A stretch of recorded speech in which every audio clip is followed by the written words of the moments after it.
आपसे एक प्रश्न पूछता हूँ, दुनिया की सबसे महंगी जमीन कहाँ बिकी? लंदन में, पेरिस में, न्यूयॉर्क में?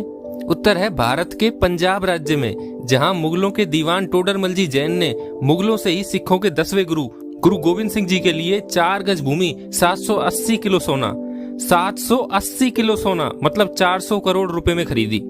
घटना हजारों वर्ष पुरानी नहीं, कुछ ही समय पहले की है। जब गुरु गोविंद सिंह जी के परिवार पर संकट आया तो एक जैन व्यक्ति ने असाधारण मानवता दिखाते हुए गुरु गोविंद सिंह जी के लिए अपना सब कुछ त्याग दिया। और त्यागने के बाद गुरु साहिब से क्या कहा, दीवान टोडरमल जी जैन के वो शब्द आपको रुला देंगे।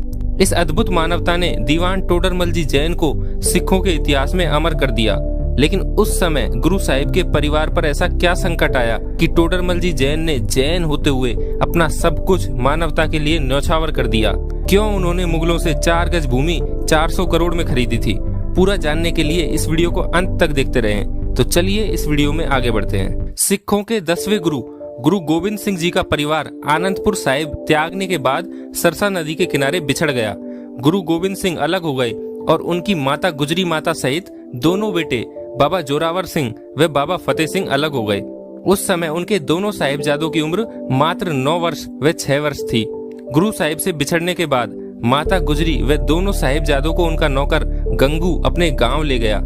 गंगू ने सरहिंद के मुगल फौजदार वजीर खां से इनाम लेने के लालच में सारी खबर उसे बता दी। इसके चलते साहिबजादों को बंदी बनाकर सरहिंद फौजदार नवाब वजीर खां की कचहरी में पेश किया गया।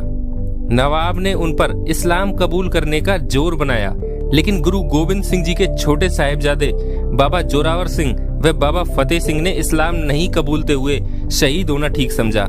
तो मुगल फौजदार नवाब वजीर खान ने साहिबजादों को जीवित ही दीवार में चिनवा दिया। जब माता गुजरी को इस दुखद घटना का पता चला तो वे इस सदमे को झेल न पाई और उनकी भी मृत्यु हो गई।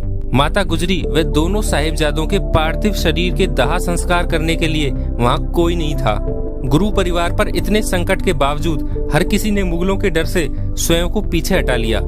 तब जैन रत्न टोडरमल जी जैन ने अपना फर्ज निभाते हुए गुरु साहिब के प्रति जो वफादारी निभाई उसने उन्हें सिख इतिहास में अमर कर दिया। दीवान टोडरमल जी जैन धर्म में बड़ी आस्था रखते थे। उन्होंने वजीर खां से साहिबजादों के पार्थिव शरीर की मांग की और वह भूमि जहाँ वे शहीद हुए वहीं पर उनकी अंत्येष्टि करने की इच्छा प्रकट की। वजीर खां ने धृष्टता दिखाते हुए भूमि देने के लिए एक अटपटी और अनुचित मांग रखी। उसने मांग रखी कि इस भूमि पर सोने की मोहरें बिछाने पर जितनी मोहरें आएंगी वही इस भूमि का दाम होगा।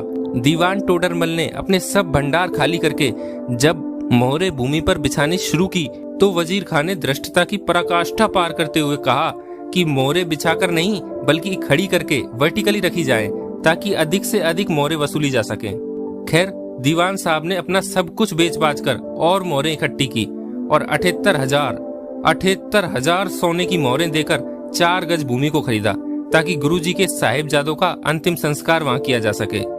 विश्व के इतिहास में ना तो ऐसे त्याग की कोई और मिसाल मिलती है और ना ही कहीं पर किसी भूमि के टुकड़े का इतना भारी मूल्य आज तक चुकाया गया। लेकिन आगे और सुनिए, अभी बहुत कुछ बाकी है और आगे बढ़ने से पहले इस वीडियो को लाइक जरूर कर दें। इसके बाद टोडरमल जी को वजीर खां के क्रोध का खामियाजा भुगतना पड़ा और उन्हें व उनके परिवार को उसी समय उनकी भव्य हवेली छोड़नी पड़ी और उन्हें गुमनामी में रहने के लिए पंजाब में ही कहीं छोड़ दिया गया। जब बाद में गुरु गोविंद सिंह जी को इस बारे में पता चला तो उन्होंने दीवान टोडरमल से कृतज्ञता प्रकट की और उनसे कहा कि वे उनके त्याग से बहुत प्रभावित हैं तथा उनसे इस त्याग के बदले में कुछ मांगने को कहा। जरा सोचिए, दीवान टोडरमल ने क्या मांगा होगा गुरुजी से। दीवान जी ने गुरुजी से क्या मांगा उसकी कल्पना करना भी असंभव है।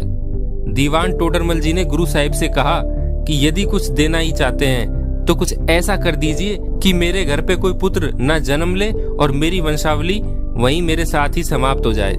क्या यह सुनकर आप आश्चर्यचकित रह गए? इस अप्रत्याशित मांग पर गुरुजी सहित वहां उपस्थित सब लोग भी हक्के बक्के रह गए थे। गुरुजी ने दीवान जी से इस अद्भुत मांग का कारण पूछा तो दीवान जी का उत्तर ऐसा था जो रोंगटे खड़े कर दे। दीवान टोडरमल ने उत्तर दिया कि गुरुजी, यह जो भूमि इतना महंगा दाम देकर खरीदी गई और आपके चरणों में न्यौछावर की गई, मैं नहीं चाहता कि कल को मेरे वंश आने वाली नस्लों में से कोई कहे कि यह भूमि मेरे पुरखों ने खरीदी थी। यह थी निस्वार्थ त्याग और भक्ति की आज तक की सबसे बड़ी मिसाल।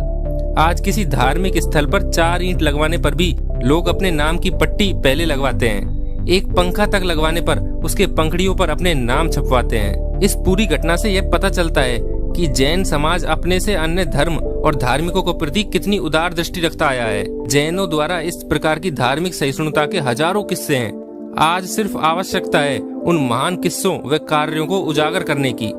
आज सांप्रदायिक द्वेष के कांटों भरे पेड़ों को ज्यादा सींचने के दुर्भाग्यपूर्ण माहौल के बीच इस प्रकार के उदाहरणों को प्रेरणा एवं सामाजिक सौहार्द के लिए आपके सामने रखना ज्यादा आवश्यक हो गया था।